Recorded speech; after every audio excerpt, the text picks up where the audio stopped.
Welcome to orchid Bangladesh. আজকে আপনাদেরকে দেখাবো অর্কিডের কমার্শিয়াল গ্রো নিয়ে একটি পর্ব। কমার্শিয়ালি কীভাবে আপনারা অর্কিড ফুল উৎপাদন করতে পারেন এটি নিয়ে একটি পর্ব। দেখতে পাচ্ছেন এখানে একটি ড্যান্ড্রোবিয়াম অর্কিড আছে। ড্যান্ড্রোবিয়াম অর্কিডগুলো কমার্শিয়ালি কাট ফ্লাওয়ার হিসেবে বেশ জনপ্রিয়। কারণ হচ্ছে ড্যান্ড্রোবিয়াম অর্কিড, যত অর্কিড আছে এর ভিতরে সবচেয়ে বেশি পরিমাণে ফুল দিয়ে থাকে ড্যান্ড্রোবিয়ামের 4 থেকে 5টি ভ্যারাইটি। এছাড়া ড্যান্ড্রোবিয়াম ছাড়াও আপনার ফ্যালানপসিস, অনসিডিয়াম এবং মকারা সহ আরও কয়েকটি অর্কিড কাপ ফ্লাওয়ারের জন্য বেশ বিখ্যাত। কারণ অনসিডিয়াম এবং মকারাও অনেক পরিমাণে ফুল এসে থাকে বছরে। যেহেতু কমার্শিয়াল আপনি যদি গ্রো করে থাকেন, আপনার লক্ষ্য থাকবে হাইয়েস্ট প্রোডাকশন, মানে অল্প পরিমাণ প্লান্ট দিয়ে প্রোডাকশন যত বেশি করা যায়। কারণ হচ্ছে আমরা পার স্কোয়ার ফিটে অ্যাভারেজে একটি করে অর্কিড রাখা যায়। যেহেতু আপনার পার স্কোয়ার ফিটে একটি করে অর্কিড রাখতে পারবেন, আমরা যদি 1 একর হিসাব করি, 1 একর জায়গায় আপনার 43-44 হাজার স্কোয়ার ফিটের মতো হয়। তবে আমরা ওইখানে সর্বোচ্চ 50,000 অর্কিড রাখতে পারবো। পার অর্কিডে যদি বছরে 8টি থেকে 10টি করে আসে, তবে আপনার বছরে 5 লাখের মতো ফুল আসতে পারে। এবং 5 লাখ ফুল যদি পার পিস 20 থেকে 30 টাকা বিক্রি করা যায়, তবে বেশ ভালো একটি রিটার্ন এসে থাকে। কারণ আমি চেক করে দেখলাম কিছুদিন আগে, আমাদের লোকাল যে ফ্লাওয়ার শপগুলো আছে সেখানে যে ফুলগুলো বিক্রি হয়, ওই ফুলগুলো থাইল্যান্ড থেকে আসে এবং এমন একটি স্টিকের দাম হচ্ছে 150 টাকা, থাইল্যান্ড থেকে আসা। আর আমাদের দেশি যে প্রোডাকশন প্লান্টগুলো পাওয়া যাচ্ছে, যে ফুলগুলো দেশি গ্রোয়ার থেকে, ওদের ফুলের আকার একটু ছোট এবং স্টিকের আকারও বেশ ছোট। এই জন্য ওদের ফুলগুলো হচ্ছে 80 টাকার থেকে শুরু হয়, মানে মিনিমাম দাম হচ্ছে 80 টাকা। মকারা এবং ড্যান্ড্রোবিয়াম আমাদের এখানে 80 টাকা করে পড়ে। তবে আমরা যদি ধরে নেই আপনার আকার যদি দেশি অন্য গ্রোয়ারদের মতো হয়, ওরা যদি রিটেল 80 টাকা করে থাকে, আপনি মিনিমাম 20 থেকে 30 টাকা পার পিস আপনার পাইকারি বিক্রি করতে পারবেন। এবং আমরা যদি ধরে নিই আপনার 5 লাখ ফুল সবগুলোই বিক্রি করতে পারবেন। এবং আপনার যদি ভালো কন্ট্রাক্ট থাকে বিভিন্ন ওয়েডিং ম্যানেজমেন্ট অথবা আপনার বিভিন্ন ইভেন্ট ম্যানেজমেন্ট কোম্পানির সঙ্গে, এবং পাইকারি যারা কিনে নেয় তাদের সাথে, এবং পুরো প্রোডাকশন যদি বিক্রি করতে পারেন, তবে বছর শেষে আপনার একটা ভালো ইনকাম এসে থাকবে। আরেকটি ব্যাপার খেয়াল রাখতে হবে, যদি কমার্শিয়ালি প্লান্ট গ্রো করতে চান, তবে অবশ্যই এমন ভ্যারাইটি সিলেক্ট করবেন যেগুলোর প্রোডাকশন অনেক বেশি। যেমন ড্যান্ড্রোবিয়ামের যে এই ভ্যারাইটি দেখতে পাচ্ছেন, এটার ভ্যারাইটির নাম হচ্ছে ম্যানহাটান। এই ভ্যারাইটিটি কিন্তু অন্য অন্য ভ্যারাইটির মতো ফুল বেশি তেমন আসবে না, বছরে 4টা থেকে 5টা আসতে পারে। কিন্তু সাদারে আরেকটি ভ্যারাইটি আছে 5N, যেটা আমাদের দেশে অনেক হয়ে থাকে। এছাড়া আপনার সোনিয়া সহ 4-5টি ড্যান্ড্রোবিয়ামের ভ্যারাইটি। সোনিয়া বেশ পপুলারিটি ফ্লাওয়ার, থাইল্যান্ড থেকে যে ভ্যারাইটিটি আসে ওটি সোনিয়া, আমি দেখলাম, এটা চেক করে দেখলাম সোনিয়া। কারণ সোনিয়া মোটামুটি ড্যানের সবচেয়ে বেশি পরিমাণে ফুল পার বছর ইয়ারে আসে। আর ড্যান্ড্রোবিয়ামের সুবিধা হচ্ছে ড্যান্ড্রোবিয়ামের নতুন কেনেও ফুল আসে, এবং পুরাতন যে কেনগুলো আছে এবং ড্রাই যে কেনগুলো আছে, ড্রাই কেন থেকেও ফুল আসতে পারে, এগুলো থেকে ফুল বের হতে পারে। সো ড্যান্ড্রোবিয়াম আপনার নতুন কেনেই যে ফুল আসবে এমন কোনো কথা নেই, সারা বছরই এই জন্য ড্যান্ড্রোবিয়াম ফুল এসে থাকে। আর আমার এই প্লান্টটি যেহেতু বারান্দাতে গ্রো করা, এটার ফুলের পরিমাণ কম আসবে। আপনারা যখন কমার্শিয়ালি শেড হাউসে অর্কিডগুলো করবেন, ডাইরেক্ট রোদের নিচে শেড দিয়ে, ওই ক্ষেত্রে আপনার প্রোডাকশন অনেক বেশি আসবে। ফুলের আকার আমাদের দেশে কেন ছোট হয়? আমাদের দেশে ফুলের আকার ছোট হওয়ার মেইন কারণ হচ্ছে যে আমাদের দেশে ফার্টিলাইজারটি ব্যবহার করে থাকে, ওই ফার্টিলাইজারটি ইউরিয়া বেস, এবং অর্কিডে তেমন খুব ভালো মতো অ্যাবজর্ব করে না এবং ফুলের আকার ছোট হয়ে যায়।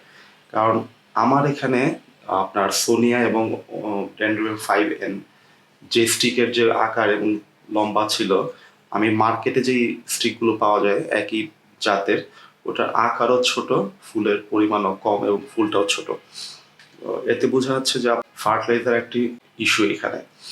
কারণ ওয়াটার সলিউবল ফার্টিলাইজার আপনি যখন স্প্রে করবেন, যদি এটা ওয়াটার সলিউবল না হয়, এই ক্ষেত্রে আপনার প্লান্ট ঠিক মতো নিতে পারে না, এবং নিউট্রিয়েন্ট কম হওয়ার কারণে ফুলের আকার, সাইজ, মানে আপনার যে ফ্লাওয়ারের যে স্পাইকটি আছে, স্পাইকটির আকারও ছোট হয়ে যায়, দেখতে ভালো লাগে না। এই ক্ষেত্রে দাম কম পাবেন। এখন আমরা দেখব একটি পূর্ণাঙ্গ শেড হাউস করতে কেমন খরচ হতে পারে। আমরা যদি ধরে নিই 1 একর জমি আপনার নিজের, তবে আপনার জমির প্রতি কোনো ভালো লাগছে না, আমরা স্ক্রিনের এই পাশে আপনাকে বিস্তারিত স্ক্রিনশট দিয়ে দিব আপনার কেমন কস্ট আসতে পারে। আর একটি শেড হাউস করতে হবে 1 একরের উপর। এটির জন্য মিনিমাম খরচ হবে 30 থেকে 40 লাখ টাকা। এক্সাক্ট খরচ বলতে পারছি না, কারণ হচ্ছে লোহা এবং বাঁশ, আপনি যদি বাঁশ দিয়ে করেন খরচ একটু কম আসবে, কিন্তু খেয়াল রাখতে হবে বাঁশ কিন্তু বেশি দিন টিকবে না। 1-2 বছর পরে বাঁশ নষ্ট হয়ে যাবে, আপনাকে আবার কনস্ট্রাকশন করতে হবে নতুন করে। ওই ক্ষেত্রে আমরা আশা করবো আপনি যদি পাইপ দিয়ে করেন, লোহার পাইপ অথবা এমন কিছু দিয়ে করেন যেটা আপনার 15-20 বছর যাবে, ওটা আপনার জন্য বেটার হবে। 50,000 প্লান্ট, আপনার 50,000 প্লান্ট যদি আপনি সিডলিং নিয়ে আসেন, ওই ক্ষেত্রে দাম কম পড়বে। 50 টাকা থেকে 60 টাকার ভিতরে আপনি সিডলিং পেয়ে যাবেন পাইকারি কিনতে 50,000। যদি আপনি ম্যাচিউর প্লান্ট কিনেন, ম্যাচিউর প্লান্ট কিনতে আপনার মিনিমাম 200 থেকে 250 টাকা খরচ যাবে। সিডলিং যদি কিনেন, সিডলিং বাগানে 2 বছর ফ্লাওয়ার আসার সম্ভাবনা কম। মিনিমাম 2 বছর পর থেকে 1.5-2 বছর পর থেকে সিডলিং এ ফ্লাওয়ার আসবে, মানে প্রথম 1 বছর আপনি কোনো প্রোডাকশন পাবেন না। আর আপনি যদি প্রথমেই যদি আপনি বড় প্লান্ট নিয়ে আসেন, তবে প্রথম থেকে আপনি মোটামুটি বছরের মাঝামাঝি থেকে আপনি প্রোডাকশন পাওয়া শুরু করবেন। কিন্তু ফুল হয়তো 4-5 লাখ প্রথম বছরে পাবেন না, প্রথম বছর আপনার 2-2.5 লাখ পেতে পারেন, এবং দ্বিতীয় বছর থেকে আপনার ফুল প্রোডাকশন শুরু হবে। অন্য জিনিস যেমন আপনার স্প্রেয়ার, অথবা আপনি যদি এখানে যদি ফগিং সিস্টেম করতে চান, কারণ 5 লাখ অর্কিডে পানি দেওয়া খুব সহজ না। আপনি যদি স্প্রিংকার এবং ফ্লগিং সিস্টেম লাগাতে চান, আপনার মিনিমাম 1-1.5 লাখ টাকা খরচ হয়।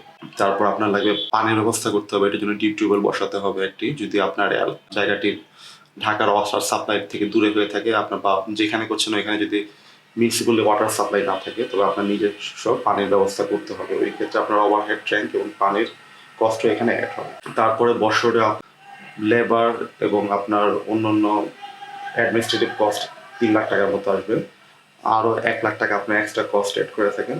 সব কস্ট অ্যাড করলে দেখা যাবে আপনার টোটাল আপনার ইনভেস্টমেন্ট দাঁড়াবে 50 থেকে 70-80 লাখ টাকার মতো, ডিপেন্ড আপনার খরচের উপর, মানে আপনি কীভাবে খরচ করছেন। এখন আমরা দেখব আপনার রিটার্নটা কেমন আসবে। এখন আপনার যদি মাসে যদি আপনি 1 lakh piece flower spike production করতে পারেন, তবে আপনার মোটামুটি 20 টাকা করে বিক্রি করলে আপনার 20 লাখ টাকা চলে আসবে। আর যদি 30 টাকা করে বিক্রি করেন, তো আপনার তো 30 লাখ টাকা আসছে। ওটা ডিপেন্ড করছে আপনি পুরোটা বিক্রি করতে পারছেন কিনা এবং আপনি কত টাকায় বিক্রি করতে পারছেন। এছাড়াও ফুল ছাড়াও আপনি কিন্তু বিভিন্ন জায়গা থেকে নতুন নতুন প্লান্ট পাবেন, পাশ থেকে অথবা কেকি হবে। এই কেকিগুলো বিক্রি করে কিন্তু আপনি মাসে মোটামুটি 1-2 লাখ টাকা ইনকাম করতে পারবেন, বা বছরে আপনার এটা বেশ ভালো একটি ইনকাম হবে। তাছাড়া আপনার অন্য এই ইনকামও হবে, যেমন আপনার অনেকে হয়তো ঘুরতে আসবে, আপনি যদি এটাকে একটি পিকনিক স্পটের মতো করতে পারেন, এইভাবে আপনি ইনকাম জেনারেট করতে পারবেন। তো আমরা ধরে নিই আপনি যদি শুধু ফুল এবং আপনার যে কেকি আসবে, এই প্লান্টগুলো ফ্লাওয়ার স্পাইক এবং যে কেকি, এই কেকি থেকে নতুন প্লান্ট করে আপনি যদি বিক্রি করতে পারেন, ওই ক্ষেত্রে আপনি টোটাল প্রায় বছরে 1 কোটি থেকে 1,80,90 লাখ টাকার মতো আপনি উঠিয়ে নিতে পারবেন। তো সবার ইনভেস্টমেন্ট বাদ দিলে, আপনার 70-80 লাখ টাকা বাদ দিলে আপনার বছরের শেষে 1 কোটি টাকা থাকবে, এবং সেকেন্ড বছর থেকে আপনার কিন্তু ইনকাম, আর আপনি যেহেতু ফিক্সড কস্ট নেই, তবে সেকেন্ড বছর থেকে আপনি 1 কোটি থেকে 1,50,70 লাখ টাকার মতো ইনকাম করবেন। এখন অনেকে কোশ্চেন করে থাকবেন যে এখানে পটিং মিডিয়া টিডিয়া, হ্যাঁ, কারণ কমার্শিয়াল অর্কিডে কিন্তু পট দরকার হয় না। এটি পটিং মিডিয়াতে করা আছে, একটা পটের মধ্যে করা আছে মিডিয়া দিয়ে। কমার্শিয়ালি যখন করা হবে, এই টাইপের কোনো পট দরকার হবে না। আপনার অর্কিডটি কিন্তু ডাইরেক্ট নেটের উপর রেখে ওইখানে আপনার মিডিয়া দিয়ে ওইখানে বসিয়ে দেওয়া হয়, এবং একটা তারের মধ্যে অর্কিডটি বেঁধে সোজা করে রাখা হয়, আর ওই মিডিয়া থেকে অর্কিডটি নিউট্রিয়েন্ট নিয়ে থাকে। ওই ক্ষেত্রে আপনার কোনো পটের প্রয়োজন হয় না, জাস্ট শুধু আপনার মিডিয়া প্রয়োজন হবে। আপনার নারিকেলের ছোবা, ওটার ভিতরে আপনার বসিয়ে দেওয়া হয় অর্কিডগুলো। আর আপনি যদি চান আপনি পটের মধ্যে করবেন, পটের মধ্যে করতে পারেন, কোনো সমস্যা নেই। তো আপনি যদি প্লান্ট বিক্রি করার আগে আগে যে আপনার প্লান্টটি বিক্রি করে দিতে যাচ্ছেন, আপনার এই প্লান্টটি রাখতে যাচ্ছেন, ওই ক্ষেত্রে আপনি জাস্ট একটা পটে বসিয়ে আপনি প্লান্টটি বিক্রি করে দিতে পারেন ফ্লাওয়ার সহ, এটিও আপনি করতে পারেন। তো মোটামুটি একটি আইডিয়া দেওয়া হলো। তবে আপনারা এটি শুনে প্রথমেই শুরু করে দেওয়ার চেষ্টা করবেন না, কারণ প্রথমে দেখবেন আপনি কি এই পরিমাণ ফ্লাওয়ার কি বিক্রি করা যাবে কিনা আপনার এরিয়াতে। যেখানে প্রোডাকশন হবে ওইখান থেকে মার্কেটিং যেখানে হবে, মানে আপনার যেখানে বিক্রি করবেন ওইখান পর্যন্ত প্রোডাকশন কস্ট কত হবে, আপনার বা পৌঁছাতে কোনো সমস্যা হবে কিনা। তাছাড়া অর্কিড ফ্লাওয়ারটি ফ্রেশভাবে বায়ারের কাছে নিয়ে যাওয়া পর্যন্ত, কাটার পরে খুব শার্প কিছুতে কাটার পরে এটা নিচে একটি তুলা অথবা ফোম দিয়ে এটি প্লাস্টিকের ক্যাপ লাগিয়ে দেওয়া হয়। আপনার যদি প্লাস্টিকের ক্যাপগুলো কিনে নিতে হবে অথবা বানিয়ে নিতে হবে কোথা থেকে, যদি আপনার প্লাস্টিকের ক্যাপ না থাকে আপনি হয়তো কোনো কিছুতে তুলাটা বেঁধে দিতে পারেন, এটা নিচে দিয়ে প্লাস্টিকের একটা পলি দিয়ে মুড়িয়ে দিতে পারেন, তাহলে আপনার ফুলটি তাজা থাকবে এবং এটি প্লাস্টিকের প্যাকেটে রাখলে ফুলটি সহজে নষ্ট হবে না। এটি একটা মোটামুটি রাফ আইডিয়া, তো অবশ্যই আপনারা করার আগে বিস্তারিত রিসার্চ করে দিবেন।